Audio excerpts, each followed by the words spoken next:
Troisième journée de la King Salman Club Cup terminée, dernière journée des phases de groupe de la Coupe arabe des clubs terminée. Il est donc temps d'en faire le bilan et on va voir groupe par groupe dans chacun des groupes quelles sont les équipes qui sont maintenant qualifiées en quart de finale de cette compétition. Et avant de commencer, n'hésitez surtout pas à vous abonner si ce n'est pas encore fait.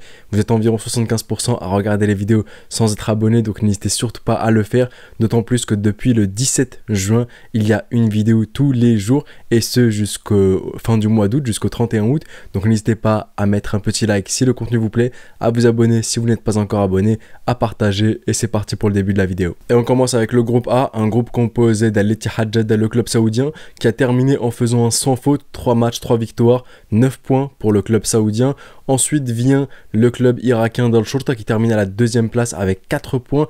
Ensuite l'Espérance de Tunis à la troisième place avec 2 points.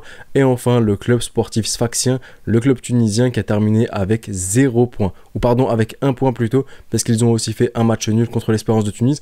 Et dans ce groupe-là, le bilan que j'en tire, c'est que forcément, grosse satisfaction de revoir Karim Benzema jouer, de le voir se donner à fond dans cette équipe d'Al-Ittihad Jeddah. Petite pensée à Tarek Hamed aussi, qui s'est blessé. Tarek Hamed, maintenant, je pense qu'il va être sur le départ, avec l'arrivée d'N'Golo Kanté, avec l'arrivée de Fabinho. Mais ce que je retiens vraiment de ce groupe-là, c'est que je suis fortement déçu par l'Espérance de Tunis. J'attendais mieux de la part de l'Espérance de Tunis. Alors on me dira, c'est la fin de saison. Au contraire, c'est plutôt le début d'une saison. Je vois qu'il y a quand même pas mal de choses qui manquent à cette Espérance de Tunis et j'espère que ce sera réglé parce que je veux voir une Espérance de Tunis au top en Ligue des Champions de la CAF et aussi en Super Ligue de la CAF, et parce que c'est toujours un rival, l'Espérance de Tunis, un rival d'Al Ahly, et quand je bats un rival, je préfère battre un rival qui est en top forme plutôt qu'un rival qui n'est pas en top forme quoi. Et donc je l'ai pas dit explicitement, mais de ce groupe là, de ce groupe A, c'est Al-Ittihad Jeddah, le club saoudien qui est qualifié en quart de finale, ainsi que le club irakien Al-Shorta. Groupe B maintenant, on a le groupe du Qatar Al-Sadd qui a terminé à la première position avec 7 points, qui est qualifié en quart de finale. À la deuxième place, on a le club saoudien Al-Hilal qui a terminé avec 4 points, qui est aussi qualifié en quart de finale. À la troisième place, on a Al-Wydad Casablanca, le club marocain, qui a fini avec 2 points. Et ensuite, à la dernière place, on a le club libyen Al-Ahli Tripoli qui a fini avec 2 points aussi.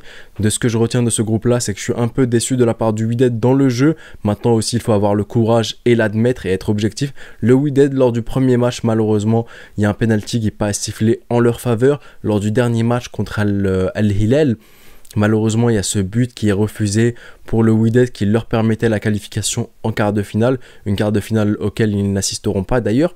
Mais je trouve que c'est dommage. Maintenant, la main, il y a une main qui est un peu collée au corps avant le but. Tout dépendra des arbitres. C'est un peu la même chose qui s'est passé avec Zamalek. C'est l'appréciation des arbitres que je ne comprends pas du tout. C'est l'interprétation qu'ont les arbitres et la façon dont les arbitres jugent dans cette compétition.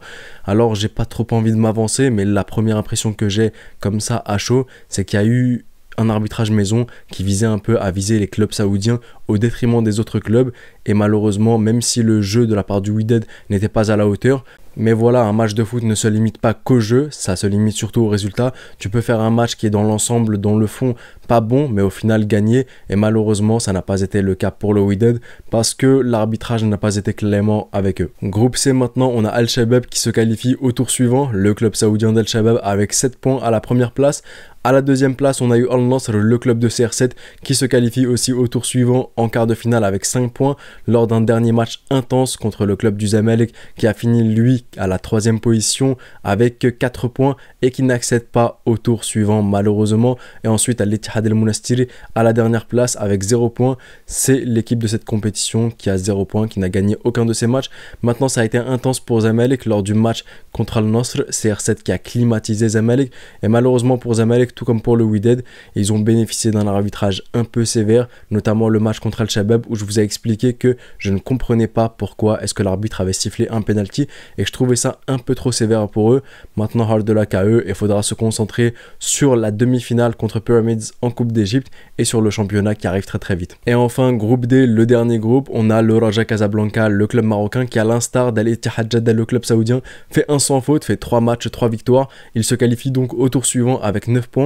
À la deuxième place, on a Al-Wahda, le club des Émirats Arabes Unis, qui termine avec 6 points. On a eu un superbe match lors de la dernière journée opposant le Raja à Al-Wahda et c'est le Raja qui l'a remporté. C'est le Raja qui fait ce sans faute et qui se qualifie en première position, qui aura donc la chance d'affronter un deuxième. Je ne sais pas si c'est tant une chance que ça d'affronter Al-Nassr de Cristiano Ronaldo, Sadio Mané, Seko Fofana, Marcelo Brozovic, Alex Telles, mais je pense que le Raja sera peut-être à la hauteur et je l'espère en tout cas pour eux parce que c'est une superbe équipe qui fait un sans faute et en tant qu'Ahlaoui forcément on a des liens avec le Raja donc j'apprécie. À la deuxième place, donc je l'avais dit, il y avait Al-Wahda avec 6 points, le club des Émirats Arabes Unis. À la troisième position, on avait le club de Bill Wisdad avec 1 point, le club algérien. J'ai d'ailleurs été un peu déçu de la part de Bill Wisdad, j'en attendais plus, un peu à l'image de toutes les équipes africaines dans cette compétition qui m'ont un peu vraiment tous déçu et j'attendais beaucoup plus de la part de ces équipes-là. Et enfin, à la dernière position de ce groupe D, on a le club koweïtien d'Al-Koweït qui a terminé avec 1 point, donc le Raja Casablanca et Al-Wahda se qualifie en quart de finale, comme je l'ai dit. Et donc le 5 et le 6 août, on aura de superbes quarts de finale. Une première opposition entre Al-Ittihad Jeddah et Al-Hilal. Une deuxième opposition entre Al-Shabab et Al-Wahda. Une troisième opposition entre Al-Sad et Al-Shurta. Et enfin, une dernière opposition entre le Raja Casablanca et le club d'Al-Nasr. N'hésitez pas à me donner vos pronostics par rapport à ces matchs-là dans l'espace commentaire. Et on arrive donc à la fin de cette vidéo bilan de la phase de groupe, bilan de la dernière journée de la phase de groupe de la King Salman Club Cup. À vous maintenant de jouer dans l'espace commentaire, de me dire qu'est-ce que vous avez pensé de cette phase de groupe de Coupe Arabe des clubs.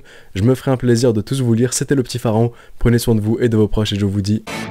Arrivederci.